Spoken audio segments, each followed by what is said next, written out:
میں آپ کو ایک مزے کی بات بتاؤں، یہ بات ہے 2000 کی یا 1999 کی نا، ہم دعوت اسلامی کا ایک مدنی قافلہ لے کے نا قائد اعظم یونیورسٹی کے اسلام آباد، تو اس وقت کٹر ظاہر ہے ہم سبز پگڑی باندھتے تھے. میرے پاس ایک پروفیسر آ کے بیٹھے، وہ مجھے کہنے لگے بیٹا میں پچھلے دنوں انڈیا گیا ہوا تھا، تو مجھے کہنے لگے مجھے بتائیں کہ یہ جو اذان کے بعد، یہ جو نماز کے بعد آپ بلند آواز سے کلمہ پڑھتے ہیں بریلوی حضرات، تو یہ سنت ہے؟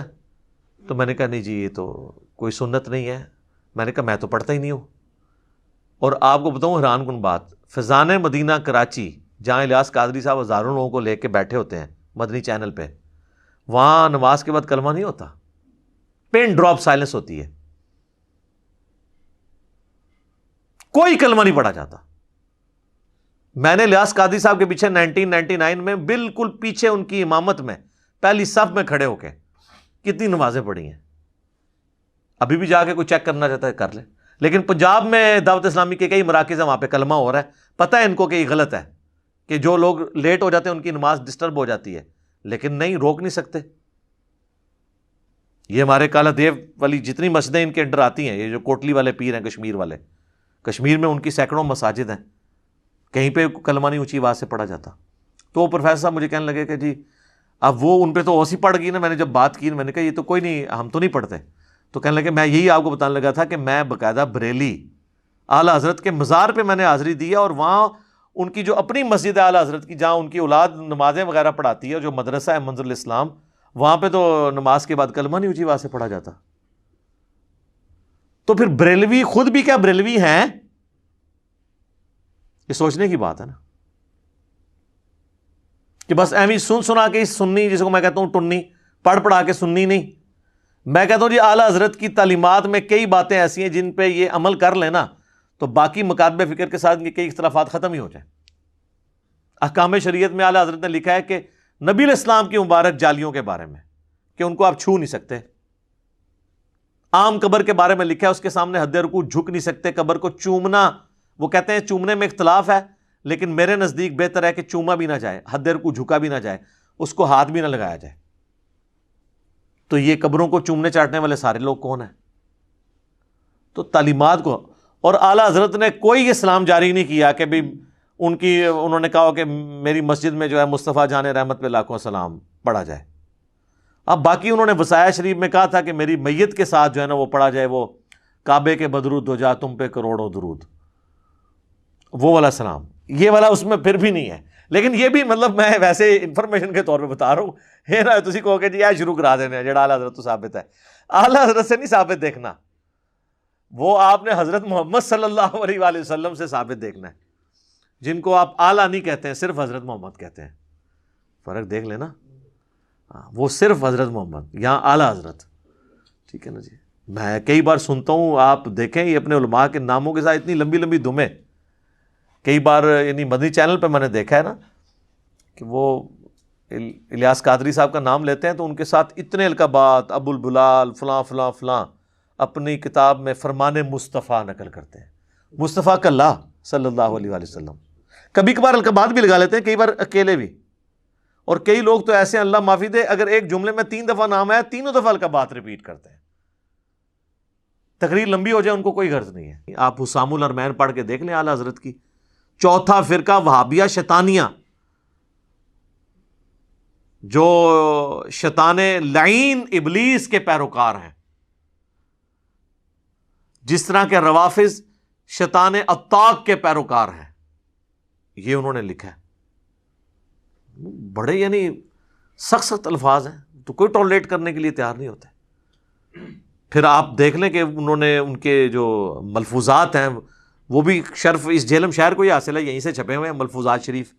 ویسے اعلیٰ حضرت .net ویب سائٹ پہ بھی رکھے ہوئے ہیں، انڈیا کے چھپے ہوئے. پاکستان میں جو ہے وہ بک کارنر جہلم نے پرنٹ کیے ہیں. اور میں آپ کو بتا دوں وہ جو بک کارنر جہلم والے ملفوظات ہیں نا، اس کے بعد جو اعلیٰ حضرت کے مزار کی تصویر ہے نا، وہ میں نے ان کو گفٹ کی تھی کیونکہ میں اس وقت بریلوی تھا. ہاں جی. تو وہ تصویر ان کے آنر نے مجھے کہا کہ اس طرح ملفوظات شریف چھپوا رہے ہیں. میں نے کہا تو بہت نیکی کا کام آپ کر رہے ہیں. تو میں نے کہا بار آپ مزار کی تصویر لگائیں، وہ اس وقت نئی نئی جو ہے نا وہ چھپ کے آئی تھی، دعوت اسلامی والوں نے چھاپی تھی، بڑی خوبصورت. تو میں نے فریم کا، وہ ویسے فریم ابھی بھی میرے گھر موجود ہے، میں آپ کو دکھا بھی سکتا ہوں. وہ فریم میں نے دیا تو اس کی انہوں نے پکچر کھینچ کے تو اس کو اس پہ ڈسپلے کیا. آپ جا کے بک آنے والوں سے تصدیق بھی کر سکتے ہیں. تو وہ جو مزار اعلیٰ حضرت کی تصویر ہے اس میں آپ نے دیکھ لیں، انہوں نے تو جب پوچھا گیا وہابیوں کی اذان کے بارے میں تو جو ان کے کومنٹس ہیں، انہوں نے کہا ان کی مسجد تو گھر کے مانند ہے، یہ تو مساجد ہے ہی نہیں ہے، ان کی تو اذان ہی نہیں ہے، ان کی نماز بھی نماز نہیں ہے. اور ایون انہوں نے کہا کہ جی یہ مطلب اہل کتاب کا ذبیحہ حلال ہے، ان کا ذبیحہ بھی حلال نہیں ہے جی. تو اسی کی پریکٹیکل اپلیکیشن آپ کو وہ پچھلے دنوں نظر آ گئی تھی، وہ جب خادم رضوی صاحب کی ایک جو ہے وہ ویڈیو غلطی سے ریکارڈ ہو کے منظر عام پہ آ گئی. کہنا انہاں بڑے دے اخلاص منگو تو بڑے بڑے لوگ ان گداواں نو خیر پا ہی دیں گے. چلو جی چلیے او بھابیاں دی اذان اے تے کڑا دے اے تے سور چل چلیے.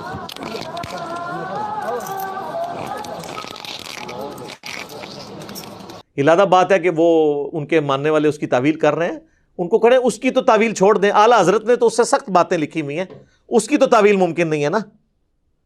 اس کو ویڈیو کہہ سکتے ہیں، وہ اعلیٰ حضرت کے ملفوظات بھی ایڈیٹڈ ہوئے ہیں، ان کو پتہ ہے یہ کیا ہے. تو وہ کوئی نہیں ہے، وہ بالکل اپنے کانٹیکسٹ کے ساتھ وہی بات انہوں نے کی ہے. ظاہر ہے کہ وہ، اور میں اس میں اہل حدیث تو فوراً دفاع پہ سامنے آ گئے نا کہ جی ہمیں انہوں نے وہ خنزیر والا ٹائٹل دیا ہے. ویسے وہ جب بول رہے تھے نا تو وہ اہل حدیث کو نہیں کہہ رہے تھے، وہ مزار قائد پہ، مزار اقبال پہ بیٹھے ہوئے تھے، اور جو بادشاہی مسجد ہے نا وہ دیوبندیوں کے انڈر ہے.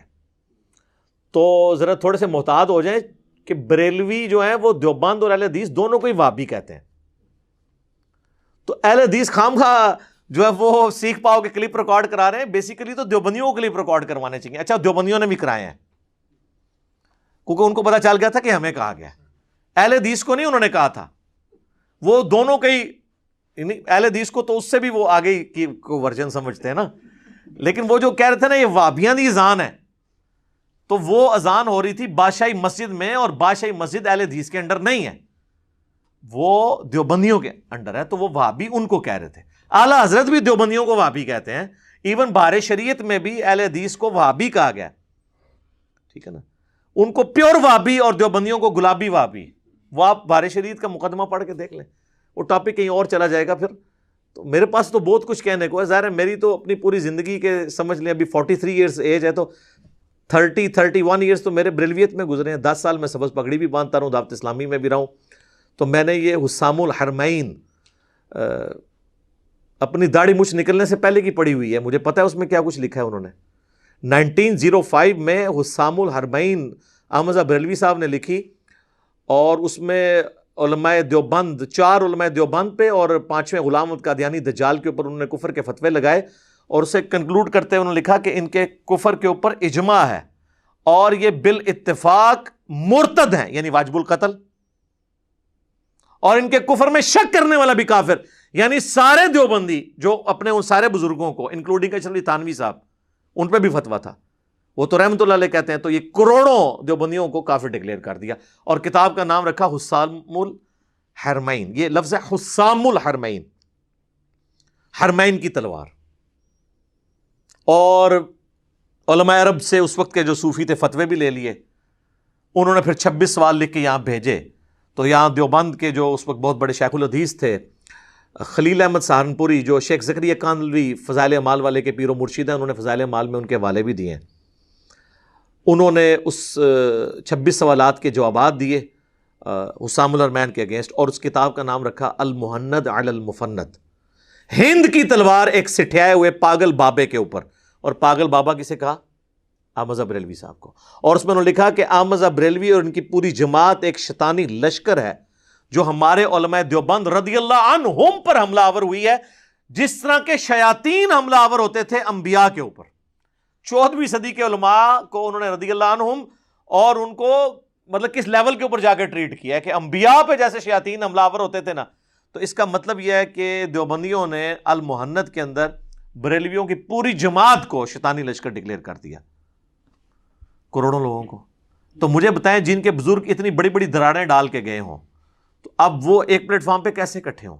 مجھے لوگ کہتے ہیں نا اتحاد امت، اتحاد امت اس وقت ہوگا جب آپ بابوں سے دستبردار ہوں گے، بابے بھی سلامت رہیں اور اتحاد امت بھی ہو جائے، ایسا ہو نہیں سکتا، یہ پاسبل نہیں ہے۔ وہ طارق جمیل صاحب کا فارمولہ ہے نا جی، اپنا چھوڑو نہ کسی کا چھیڑو نہ، نہیں، اس کو الٹ کریں، اپنا پہلے چھوڑو اور باقیوں کو بھی چھیڑ کے دیکھو، ان کے پاس بھی کوئی حق موجود ہے، اور قرآن سپورٹ کرتا ہے فَتَقَطَّعُوا أَمْرَهُمْ بَيْنَهُمْ زُبُرًا كُلُّ حِزْبٍ بِمَا لَدَيْهِمْ فَرِحُونَ، ہر گروہ اس کے اوپر خوش ہے جو اس کے پاس ہے، کہ میرے پاس تو یہ حق موجود ہے، چلو باقی جگہ کوئی باطل ہوا بھی تو خیر۔ انبیاء کے جانے کے بعد فَتَقَطَّعُوا أَمْرَهُمْ بَيْنَهُمْ زُبُرًا، انبیاء کے جانے کے بعد ان کے ماننے والوں نے دین کو پارا پارا کر دیا۔ کل حزب بما لدیہم فرحون، ہر گروہ اس کے اوپر خوش ہے جو اس کے پاس ہے۔